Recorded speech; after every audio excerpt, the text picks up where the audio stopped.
Bismillahirrahmanirrahim. Alhamdulillahirrabbilalamin. Kita berjumpa lagi. Kali ini kita akan membahas tentang istilah yang baru dipopulerkan. Sebetulnya tidak terlalu baru-baru amat. Kalau di perspektif global, istilah ini sudah dari beberapa tahun yang lalu, yaitu istilah sexual consent, yaitu suatu kesepakatan untuk sebuah aktivitas seksual. Cuma titik tekannya yang dijadikan propaganda mereka adalah aspek konsennya, adalah persetujuannya untuk melakukan aktivitas seks. Yang penting tidak ada paksaan, kemudian mengkomunikasikannya bebas dari rasa ketertekanan. Inilah kondisi yang ditetapkan melalui persepsi yang mereka kembangkan berbingkai relasi kuasa antara pelaku seks. Umumnya pengusung sexual consent ini memiliki asumsi bahwa laki-laki itu mensubordinasi wanita, sehingga dalam relasi seksual itu wanita tidak memiliki kekuasaan untuk menolak, tidak mampu untuk membatasi dan mengatur kegiatan seksual tersebut. Tentu ini adalah sebuah keliaran berpikir yang sengaja mereka propagandakan.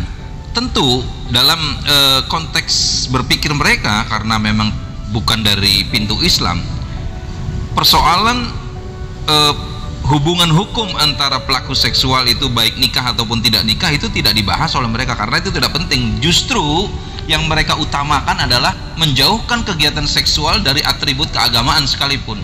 Intinya bahwa aspek kesepakatan itu sangat dikedepankan oleh mereka supaya jangan terjadi marital rape atau perkosaan dalam ikatan pernikahan menurut istilah mereka. Ini kan sebuah kelucuan yang mereka kembangkan melalui pemahaman yang sangat merusak ini. Dan tentu kita harus menghadapinya dengan perspektif Islamic point of view, dengan cara pandang bagaimana Islam memberikan landasan tentang hal ini. Khotiman yang berbahagia, bahwa tujuan diciptakannya kita sudah fahamlah kita. A'udzubillahi minasyaitonirrajim. Wa ma khalaqtul jinna wal insa illa liya'budun. Dan tidaklah diciptakan jin dan manusia kecuali hanya untuk beribadah kepadaku, kata Allah begitu. Quran surat 51 ayat 56. Dalam persoalan yang kemudian diciptakannya kita, dikandungnya kita dalam perut ibu kita, kejadian demi kejadian itu adalah dalam rangka untuk mengakui tidak ada Tuhan selain Dia, mengakui aturan yang dibuat oleh Allah kepada kita, termasuk dalam aktivitas seksual pun. Makanya Allah katakan dalam surat Az-Zumar ayat 6 pada bagian potongan yang terakhirnya, fa'anna tusrafun, maka bagaimana kamu bisa dipalingkan padahal aku yang menciptakan. Mereka mencoba mengembangkan suatu doktrin kesepakatan seksual, tujuannya adalah untuk membombardir palang-palang atau tonggak-tonggak pengaturan berumah tangga yang sudah Islam lengkapi dengan segala macam peraturannya, untuk memelihara agama, memelihara kehidupan manusia itu sendiri supaya tetap dalam kehormatan dan kemuliaannya. Dalam Islam tidak ada kegiatan seksual tanpa diikat melalui pernikahan. Illa ala azwajihim aw ma malakat aymanuhum fa innahum ghairu malumin. Bolehnya aktivitas seksual itu kecuali terhadap istri-istri. Di ayat sebelumnya itu adalah sebagai bentuk pemeliharaan farji kita. Walladzina hum li furujihim hafizun. Upaya pemeliharaan farji kita itu hanya melalui pernikahan. Nah, ini yang kemudian mereka nafikan. Nanti kita akan lihat dalam aksi mereka berikutnya adalah memberikan pendidikan kepada remaja, kepada pemuda-pemuda untuk melakukan aktivitas seksual dengan dibagikannya kondom serta alat-alat kontrasepsi. Dan kemudian apabila terjadi kehamilan, apabila mereka tidak menginginkannya, maka melakukan aborsi. Nah, ini kan langkah-langkah setan yang mereka agendakan secara terselubung atas nama kemuliaan. Seseorang itu memiliki otoritas mengatur alat reproduksinya, mengatur farjinya. Padahal dalam Islam, apalagi farji, pikiran dan perasaan pun dikendalikan oleh wahyu dan petunjuk-petunjuk lainnya melalui hadis-hadis Rasul. Tidak bisa bebas kita ini. Dalam persoalan reproduksi juga tadi sudah disampaikan bahwa kita bersemayam di perut ibu kita dalam 3 kegelapan. Itu makna tentang bagaimana Allah campur tangan memiliki formula memandang suatu persoalan, bahwa persoalan kehamilan pun itu pun dalam bingkai ketetapan Allah yang telah ditetapkan. Nah, inilah banyak penyimpangan-penyimpangan tentang sexual consent ini.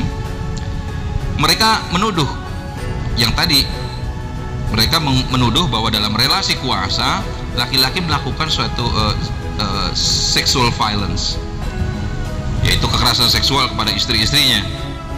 Padahal dalam konteks relasi kuasa, Islam menetapkan ar-rijalu qawwamuna 'alan nisa bima faddalallahu ba'dahum 'ala ba'd. Kaum laki-laki itu adalah pemimpin bagi kaum wanita, oleh karena Allah telah melebihkan sebagian mereka atas sebagian yang lain.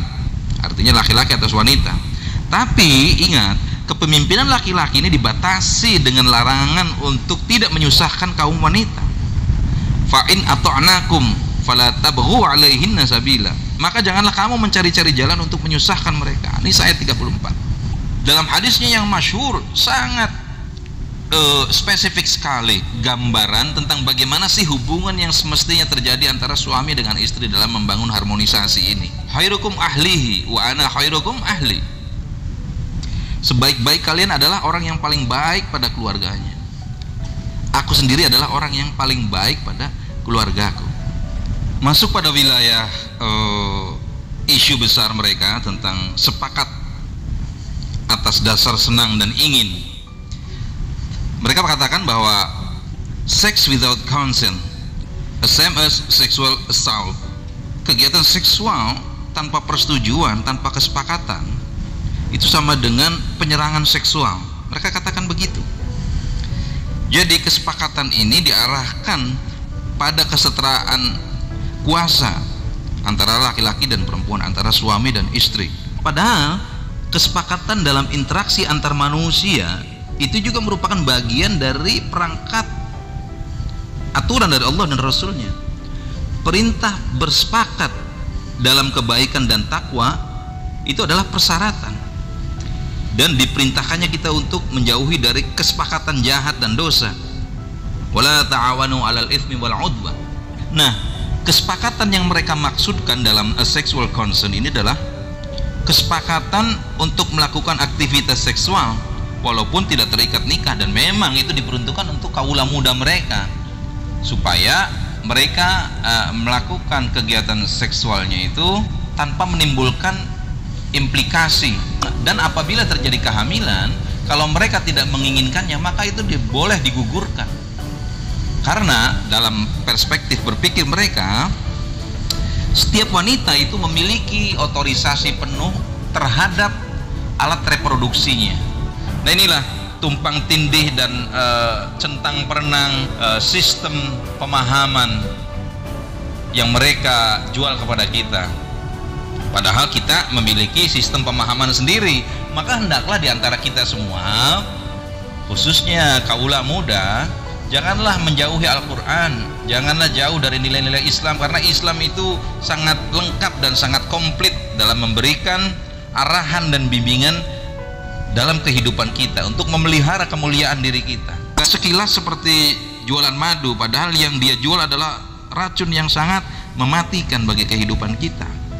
Adalah agama yang kita miliki itu adalah memiliki fungsi untuk memelihara jiwa, hifdun nafs, atau memelihara kehormatan kita supaya kita tetap posisinya terhormat, hifdil air, yaitu melindungi jiwa dan kehormatan kita. Maka haruslah aktivitas seksual itu atau jima itu diawali dengan pernikahan yang sah, dan pasti itu akan menghasilkan ketenangan, ketentraman, dan pemenuhan kebutuhan seksual secara sehat, penuh dengan kasih sayang. Ikatan pernikahan disertai harapan untuk melahirkan keturunan yang terjaga hak-haknya, karena implikasi dari pernikahan itu nanti banyak tanggung jawab hukumnya yang sudah diatur, dan lagi-lagi adalah untuk memelihara harkat kemanusiaan kita. Ikhwati iman yang berbahagia, tujuan nikah jelas tidak sebagaimana yang mereka mengatakan. Buat mereka nikah dan tidak nikah itu tidak penting, bahkan bahwa pernikahan itu sebagai suatu kebodohan. Mereka menganggapnya begitu karena memenjarakan diri dalam suatu ikatan yang mengekang. Menikah itu adalah untuk berkembang biak, untuk berketurunan. Fatirus samawati wal ard ja'ala lakum min anfusikum azwajan minal an'ami azwaja yadhruukum fi laisa kamitslihi syai'i wa huwas samiul basir. Allah menciptakan langit dan bumi, Dia menjadikan bagi kamu dari jenis kamu sendiri pasangan-pasangan, dan dari jenis binatang ternak pasangan-pasangan pula. Dijadikannya kamu untuk berkembang biak dengan jalan itu, dengan jalan pernikahan. Nah, inilah suatu hal yang tidak mereka miliki. Tujuannya kita nikah adalah untuk mengembangkan keturunan. Bagaimana mungkin memelihara perkembangbiakan manusia dengan cara melegalkan aborsi, dengan cara mempropagandakan LGBT, laki-laki menikah dengan laki-laki, men married to men, women married to women. Kalau urusan kasih sayang dan harmonisasi, intimacy, Rasulullah SAW bersabda, jangan sekali-kali seorang di antara kamu mencampuri istri kamu seperti bercampurnya hewan. Hendaklah ada pengantarnya, ada introductionnya. Ada yang bertanya para sahabat, apakah introductionnya Rasulullah? Beliau menjawab, cumbuan dan perkataan. Kemudian juga dari Abu Hurairah, Nabi SAW bersabda, jika seorang pria mengajak istrinya, lantas si istri enggan memenuhinya, maka malaikat melaknatnya hingga waktu subuh. Nah, tentu lagi-lagi hadis ini difahami sebagai suatu subordinasi laki-laki terhadap perempuan, suami terhadap istri. Padahal tidak begitu adanya. Kalau kita baca tentang, kita dalami lagi tentang bagaimana apabila dia sudah membutuhkan istrinya, maka sebetulnya itu tidak bisa ditunda-tunda karena akan membahayakan keselamatan daripada kesehatannya. Suami yang mengajak istrinya pun, jika istri ada halangan, maka suami harus memakluminya. Apabila ada halangan syar'i, ada uzur syar'i, istrinya capek, sakit, dan seterusnya. Jadi bukan kebebasan atau relasi kuasa tanpa syarat. Nah, mereka itu mempropagandakan dan meracuni pikiran umat Islam bahwa seolah-olah para perempuan itu tertindas dengan syariat Islam. Tidak sama sekali. Justru Islam membebaskan penjajahan atas perempuan yang dilakukan oleh orang-orang kafir zaman dahulu Islam, dan mereka memutarbalikkan konsep penjelas. Makanya jangan heran kalau orang kafir itu selalu menyesatkan manusia. Waddu law takfuruna kama kafaru fatakununa sawaan fala tattakhidhu minhum awliya'a hatta yuhajiru fi sabilillah. Tidak henti-hentinya orang-orang kafir membuat makar dan menipu kaum muslimin, kata Allah. Mereka berupaya mencelakakan dan merampas kenikmatan dari kaum muslimin. Ya, kita sudah mendapatkan kenikmatan berupa petunjuk dari Allah dan Rasulnya tentang apapun, termasuk dalam persoalan ini. Kata Allah, mereka itu berpura-pura amanah, berperilaku dan berperangai terpuji supaya bisa mengambil manfaat di balik semua ini. Lebih lanjut Allah mengatakan, wahai orang-orang yang beriman, janganlah kamu menjadikan orang-orang yang di luar kalanganmu, kalangan seagama, sebagai teman kepercayaan, karena mereka tidak henti-hentinya menyusahkan kita. Waddu ma'anittum, mereka mengharapkan kehancuranmu.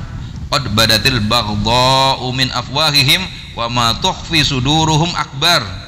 Sungguh telah nyata kebencian dari mulut mereka, dan apa yang mereka sembunyikan di hati mereka itu lebih jahat lagi. Qad bayyana lakumul ayati in kuntum ta'qilun. Sungguh telah kami terangkan kepadamu ayat-ayat kami jika kamu mengerti. Ali Imran ayat 118.